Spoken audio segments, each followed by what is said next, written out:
Okay, Delaney, I think we can kick off. We've got a good group. There may be a couple of extra people who join in the next moment or two, but I think we're slated for 30 minutes, so certainly want to be respectful of everybody's time and make the next 30 minutes informative.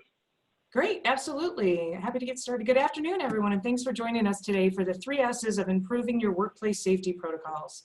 My name is Delaney McKinley, and I am Vice President of Membership Marketing and Events for the Michigan Manufacturers Association. MMA is the only statewide organization focused solely on securing a prosperous future for Michigan manufacturers through effective advocacy, meaningful education, and strategic business solutions. I'm very pleased to be participating in this discussion today with GoCanvas, an organization who is equally passionate about helping manufacturers solve problems and improve their processes. GoCanvas has numerous manufacturing-focused solutions that can help eliminate errors and streamline operations. Most applicable to the times that we're living in right now, GoCanvas has specific solutions for COVID-related needs and compliance that can help your company with a number of things: business continuity, remote workforce management, workplace safety and sanitation, and employee health screening. So that tells you a little bit about GoCanvas, but let me tell you a little bit about our featured speaker today, and that is Stuart Kelly. Stuart is Vice President of Strategic Alliances for GoCanvas. He's a husband and father of 3. He grew up in Ireland and moved to Sydney, Australia after graduating college until moving to Virginia in 2019. Stuart has worked in and held leadership roles in technology and mobility companies, ranging from very large wireless carriers to very early stage technology startups. So he's worked on both the vendor and customer sides. And in his current role as head of strategic alliances at GoCanvas, it allows him to identify and develop new and exciting ways to bring the power and impact of the GoCanvas platform to businesses through a huge potential of partnerships and channels. So as a matter of housekeeping, we want this to be a conversational program. We want to make sure that you get an opportunity to ask your questions, and you can do that by posting it in the question and answer section. And then a little bit further into the program, I'll be facilitating those questions with Stuart and maybe a few other team members from GoCanvas. So I'm very excited to hear more about how GoCanvas has been working with their clients and what they're hearing in the manufacturing sector, and with some advice for simplifying, standardizing, and speeding up your workplace safety protocols. So without further ado, Stuart, you have the floor. Thanks, Delaney. And thanks everybody for joining. This is certainly, hopefully, going to be an important, impactful 30 minutes. We'll keep it moving. Hopefully, some good validation for practices and initiatives you've already undertaken and are underway with, and maybe some new ideas as well to consider along the way. So today we'll talk through a couple of high-level observations about what I guess some of the so-called experts around different industries are seeing as potentially the new normal in the longer term, and then how that relates to what we can do to assess what we need to implement right now. What are we seeing from the clients we work with in terms of best practice to deploy new solutions during this time? We'll dig in on a couple of the use cases, and certainly Delaney mentioned employee screening. And then I'll finish with a little customer story of one of our manufacturing clients, and hopefully have a few minutes at the end to certainly address any questions that come up along the way. So without further ado, let's kick in. So Ernst & Young, just like their counterparts in the sort of consultancy industry, this is a boom time for them to really analyze and sort of engage some thought leaders, some business leaders, futurists, all sorts of important people to put their stamp on what do they think is going to happen. Not only what are we seeing now at the very tactical level about what's happening, but what does that mean? What are the ramifications for that? So without going into too much detail on each of these, clearly there is a restriction on the movement of goods and items, as well as people. So certainly on the goods side, that is putting pressure on supply chains. So are we going to see a continued adaptation and restructuring of supply chains to move more local, to sort of move towards more of a home market and a trend towards relocalization? And then as you think about the people and the talent, certainly the less movement of people across borders, if people aren't going to move for work as readily as they may have in the past.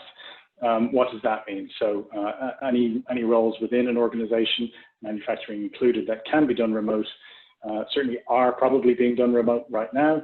And is that building a comfort level and a realization that there are actually potentially some advantages to engaging in that way of working? Similarly, if people are no longer tied to a commute to get to work, what does that mean? Does that mean we start to see a greater flight of people from more densely populated areas to less densely populated areas as they consider the health impacts or potential health impacts of similar issues that may occur in the future? And then by extension, once you de-link the talent from the location requirements of being within a commute radius, what does that mean? Do we hire differently? Do we think about our talent pool in a different way? Could we extend to a global reach potentially to ensure that we're getting the best talent to best meet the needs of the project or the organization in general? And then underpinning all of that, the continued push or acceleration, I guess, in these times towards a digital transformation. So really replacing what has traditionally been physical with the virtual and digital. What can automation do? What can AI, augmented reality, virtual reality do to continue to drive efficiencies? And most likely, the organizations and the industries that most effectively adopt those changes might set themselves up to perform better in the future. So what does that mean for leaders within businesses these days? Well, I think it's no longer unthinkable that these type of scenarios come along. So we may have all been caught by surprise by this and the extent and the impact that it has been. But now that we're working through it, I think it's inevitable that organizations need to make this part of their strategic planning. It is a very dynamic environment, however, so the reality is that continuously monitoring the situation and being ready to move is important, but not jumping the gun because things do change, things do evolve, information and recommendations do change over time. So I guess the upshot of that tends to be, can we build a flexibility into our operations, into our mindsets that allow us to move quickly when all signals point to that being the right approach? And I think we've seen most organizations show that they can do that in recent times. So essentially relocating a lot of headquartered staff to virtual work, perhaps moving from physical to Zoom or Teams meetings, and then obviously, as I referred to, some of the changes in supply chain and then being adaptable and flexible at that level as well. So in a more practical sense, as we think about continuing to move towards full-scale operations, whether you're an organization who has been open the entire time or have reopened in recent weeks and are building towards greater operations, there are lingering questions that no one can answer completely right now. So there are some things that you can define better. So the very clear requirements for compliance issued by your state, but how long those things might be required is still as yet undecided, right? And if you make an investment to solve for those scenarios,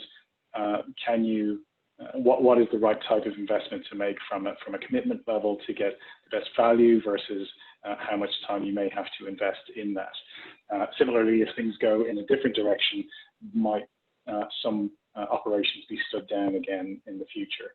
And obviously from the organization's point of view, staying compliant and minimizing and removing any potential liability is key. So those three S's that Delaney mentioned, again, not rocket science, but I think we find that our clients have, if we apply these principles to any deployments in normal times or pandemic times, we find that it can lead to a more consistent outcome, a more engaged workforce along the way, and therefore in certain cases, greater compliance. In other cases, greater economic impact to the organization. So simplify really is just about how do you slice and dice what is an overwhelming amount of information to really understand what is core and key to you within your market, within your sector, within your geography, and certainly looking for trusted resources like the MMA and the great work that they have done over these past months to really put front and center what is most relevant and most vital for the manufacturing members to consider. Standardizing we see as just about building muscle memory within the organization. So as you think through solving for the challenges and requirements and guidelines that are now on everybody's do list, it's really about as quickly and efficiently as possible building the rhythm and the commitment to embedding it in the way things work, so that the newness doesn't keep people from committing to it.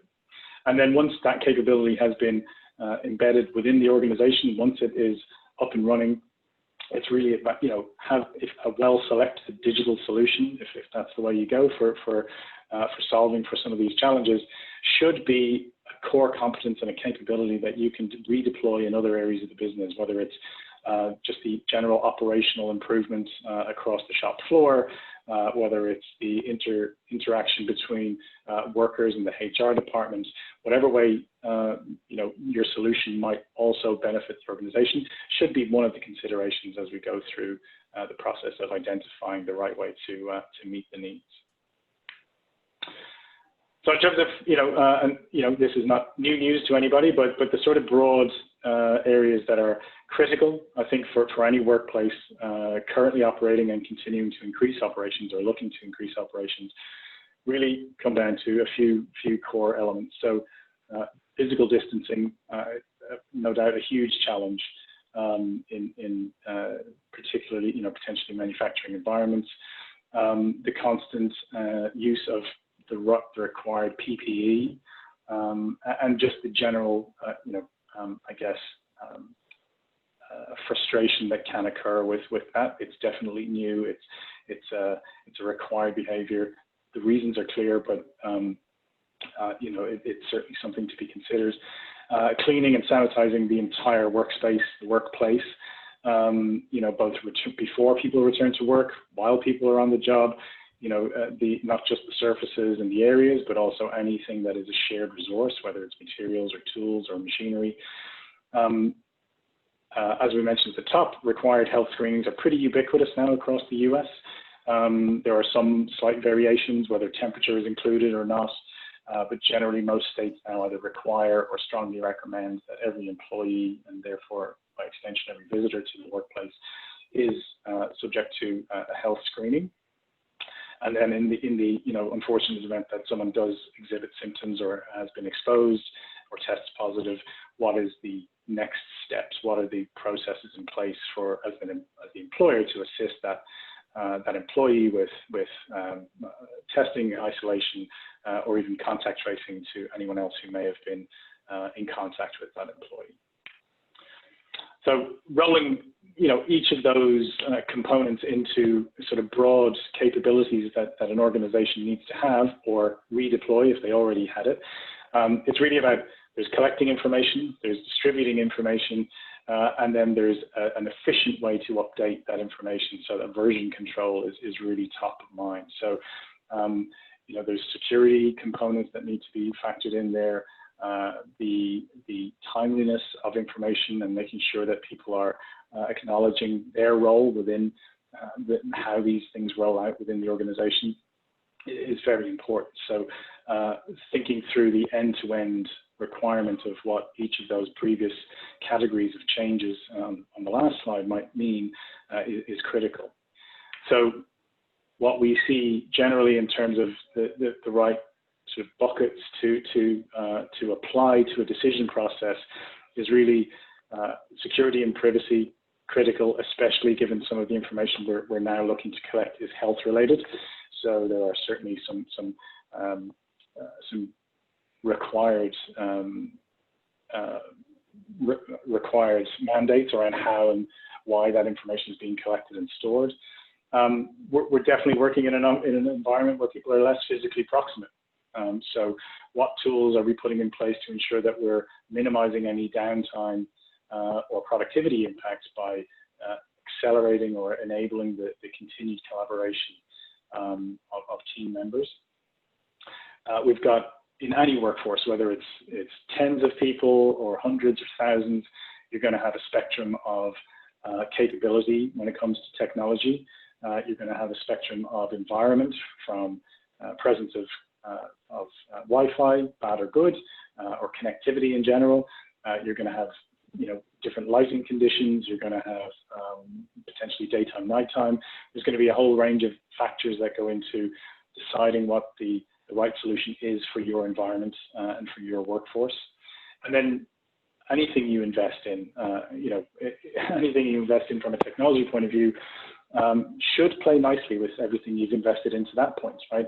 Or should be future-proofed for planned investments in the future. So whether it's a CRM or an ERP or something industry-specific, or an accounting package, then anything that you introduce that impacts processes that flow into or from those other systems needs to be thought through in terms of its integration capabilities with those other investments. Deploying the new procedure, and we work through this with our own clients. So we try and mimic this process as best we can in terms of the structure that we work through with any client we work with when they're deploying our software, COVID-related or otherwise, because ultimately a trusting workforce of the new solution is going to embed that capability and take it on in a more amenable fashion. So having a plan, understanding the who, what, why, when, where, how is important. There's always going to be surprises, but ensuring that as far as possible you can plan out and communicate the needs and the ownership around those steps to the people affected, you will minimize the impact of any surprises that may inevitably occur. Over communicate, clearly, not just in terms of deployment, but in general. I think it's become a very known over the pandemic periods that we're all going through, that you can't communicate enough, right? You can't over communicate. You certainly can't over communicate. So tell them again, tell them again, tell them again, and in doing so, make sure that you're as it relates to new solutions being introduced to the organization, you've got real-world people testing it, real-world examples of the team members who will be required to participate in the solution. Make sure that they're part of the test group, that you're getting that real-world feedback so that you can take it on board, make the adjustments, feed that into training. You already as you roll it out to the broader organization and the entire workforce in some cases, the training needs to have accounted for all of the feedback you got through the test phases, but also be produced in a manner that is considering all of the different learning styles and learning needs of the workforce. So whether it's web-based or in-person or written documentation, whatever modes or formats are required to really make sure that the level of understanding is complete. Because once it's complete, and especially as it relates to COVID processes, enforcement is a must. It is a non-negotiable. The impacts, not only from a public health and community health point of view, but also to the organization from a compliance and liability perspective, are no joke. So enforcement is a non-negotiable. So just quickly touching on a couple of the main themes that we tend to hear from our organizations and manufacturing, especially. Physical distancing is a challenge, right? It has boggled my mind to understand that how the challenge can be met by some of the leaders in manufacturing that I have managed to speak with. So from physical traffic patterns to putting up pods and different barriers between machinery, it is, it is to the endless credit of those people who organize and think through those challenges. Now, there are technology solutions to help with that. We sometimes almost work with some of these solutions as we speak with different customers. There are fobs or keychains that can be given to each employee, which are personalized to them and can recognize whenever anyone is within 6 feet. There's an alert or a buzz that's applied to the worker, which alerts them that they are not maintaining the appropriate physical distance. But it also sends a record of that to the cloud to be monitored and tracked later on, because if one or more of those individuals does test positive in the days to come, you then have a record of which other employees they were in contact with or in proximity with during that time. So very clever solution, and, depending on the organization, it might be the right fit as well. In terms of employee screenings, this is really where we've seen most of our continued engagement with clients through the last couple of months, and it really kind of takes two formats, and often both are right. So it really comes down to what the individual needs of the organization are. But depending on which way you go, and as I said, both are perfectly legitimate, you may opt for an on-site or administered screening. So you end up with a kiosk type format, or potentially a group of screeners who have a station, and they take the temperature and run through the survey, the necessary survey for compliance with anyone entering the premises, worker or visitor. There's some advantages to that, right? I think consistent use of the same equipment, reduced training. You can ensure that PPE is distributed and compliant at all times. But it's probably a slightly bigger investment in terms of the cost for some of the technology, and definitely, has the potential to cause groups of people to gather in one spot for a time, which maybe not the best idea in some cases. Likewise, the offsite, so empowering each worker to submit their own screening report, can be more efficient in that you're removing the need for anyone who is exposed to come to the workplace at all. So they're submitting potentially from their place of residence. So it can save time in that sense as well. But potentially there's some slight inaccuracy or inconsistency in the data that they're submitting, because it's their own equipment. They may not have a thermometer, or the thermometers that they do have vary widely across the workforce. So very quickly, just wanted to touch on a customer example. So this is a mid-sized manufacturer based in Texas. So about 400 employees. Most of them already use GoCanvas. So if you think we've quite a number of customers who found us through the pandemic over the last 2 months for some of the things that we've just spoken about. But we have just as many of our existing clients who've been with us for years in many cases, who are familiar with the platform and were able to proactively tackle these challenges and make sure that they had the necessary processes rolled out very quickly to be compliant and stay compliant. So in their case, they were already using us for a range of things, from HR forms to equipment inspections and incident reporting on site. But what they were also in Texas, so similar to Michigan, mandated that employee screening was required for anyone to turn up at the workplace, whether they're office or on the shop floor.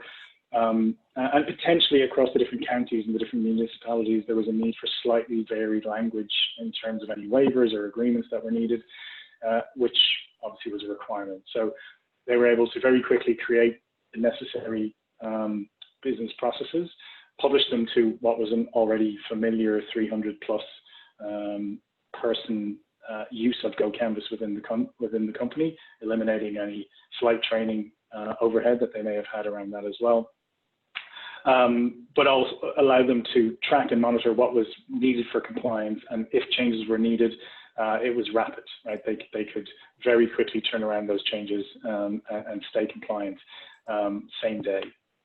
So, and also with other integrations, they were able to ensure that anyone who did flag themselves as having been exposed or traveled to an area or have a combination of symptoms, that would be notified to human resources, to the person's direct manager, and the necessary next steps could be implemented immediately. So as a workflow in a sense. So so just very simple example. In their case, they already had GoCanvas in the organization, so they were even ahead of the game. They were able to stand this up very quickly.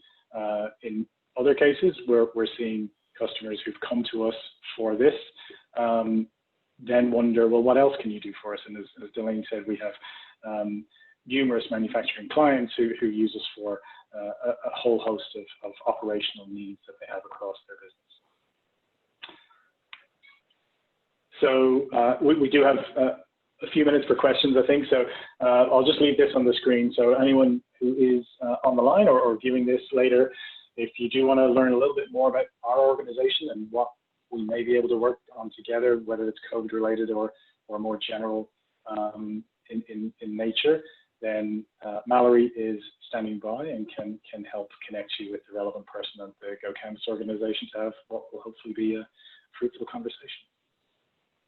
Great. Thank you so much, Stuart. That's a lot of information. I know everybody's kind of struggling to process a whole lot of information as they're working to scale up operations, and this is really helpful. So to those of you that are on the line, I encourage you to post your questions in the Q&A section. But I've got a couple to get us started. I know we don't have a ton of time, but earlier in your presentation, you did mention privacy. Now, I know in talking to a number of our members, we've got a lot of their employees are kind of uncomfortable with, we're submitting more information to our employers than we ever have, personal health information. And frankly, the employers are a little bit uncomfortable about holding all of that information. What's been your experience there, and what advice do you have for manufacturers on that front? Yeah, sure, and that should be top of mind for both employer and employees. So I would certainly encourage anyone to be very familiar with the HIPAA regulations and various other regulations in their location. So GoCanvas and most client platforms that you may have in place are probably GDPR compliant and HIPAA compliant, or have the option for HIPAA compliance. So anything that would be considered a medical record or a patient record is stored and restricted in terms of its visibility appropriately. So it cannot be sent in certain directions, or it cannot be seen by certain people. So those controls generally are in place and have been in place in many organizations. Definitely worth asking. So for any solution that you're considering onboarding, especially as it relates to personal information or personally identifiable information or medical information, then it should be a prerequisite that HIPAA is at least an option for you to enable. If you choose to not do that and compromise on the use case somewhat, then that's a business decision that each firm can make. But I would steer the other direction and suggest that you start from the absolute best scenario and make the right call from there. Yeah, liability is absolutely a concern. First concern right now, I think, for all manufacturers is health and operations and getting things going, keeping your team healthy.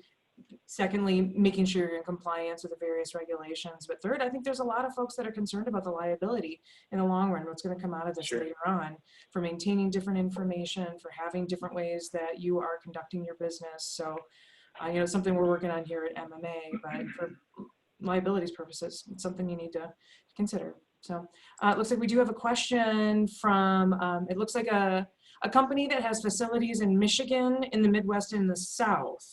And each state has different workplace requirements, and cross-state compliance is becoming a headache. So You had mentioned this earlier in your presentation.